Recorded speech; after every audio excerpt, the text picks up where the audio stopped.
Mən Kəmandar Bəylərli bu mahnıyı Bolniç rayonunun Darvaz kəndindən olan İmkan qardaşımın adıyla Aytəş xanıma həsr edirəm.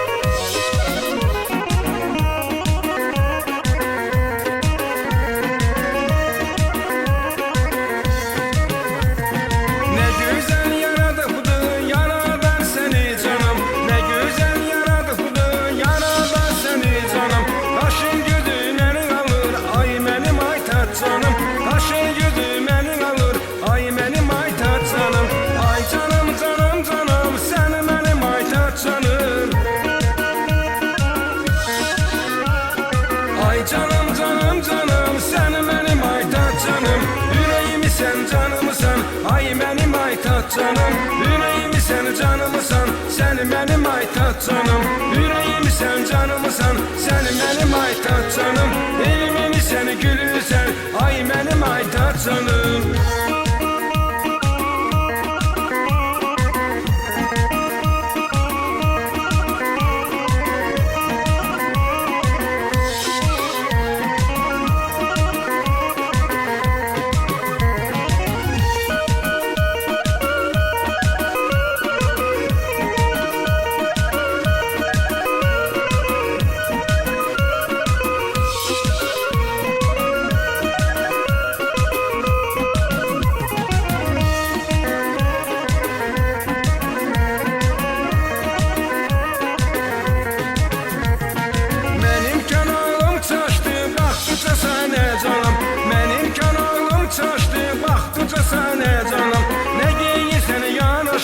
Ay mənim Aytat canım, nə giyirsən yanaşır, ay mənim Aytat canım, ay canım canım canım, sən mənim Aytat canım.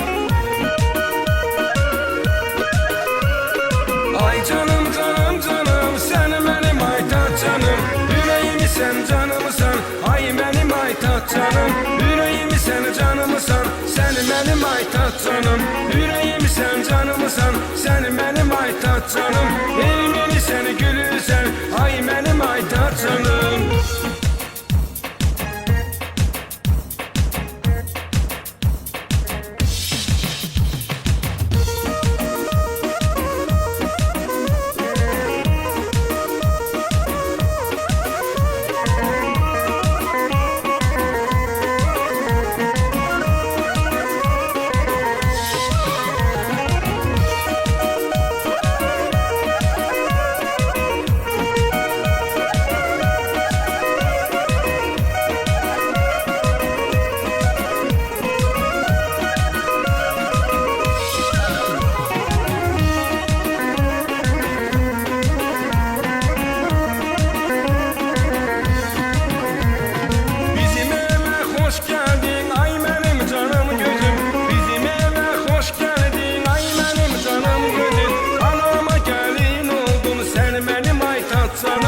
Anama gəlin oldun, sən mənim Aytat canım, ay canım canım canım, sən mənim Aytat canım. Ay canım canım canım, sən mənim Aytat canım, ürəyimi sən canımısan, ay mənim Aytat canım, ürəyimi sən canımısan, sən mənim Aytat canım, ürəyimi sən canımısan, sən mənim Aytat canım, evimini sən gülürsən, ay mənim Aytat canım.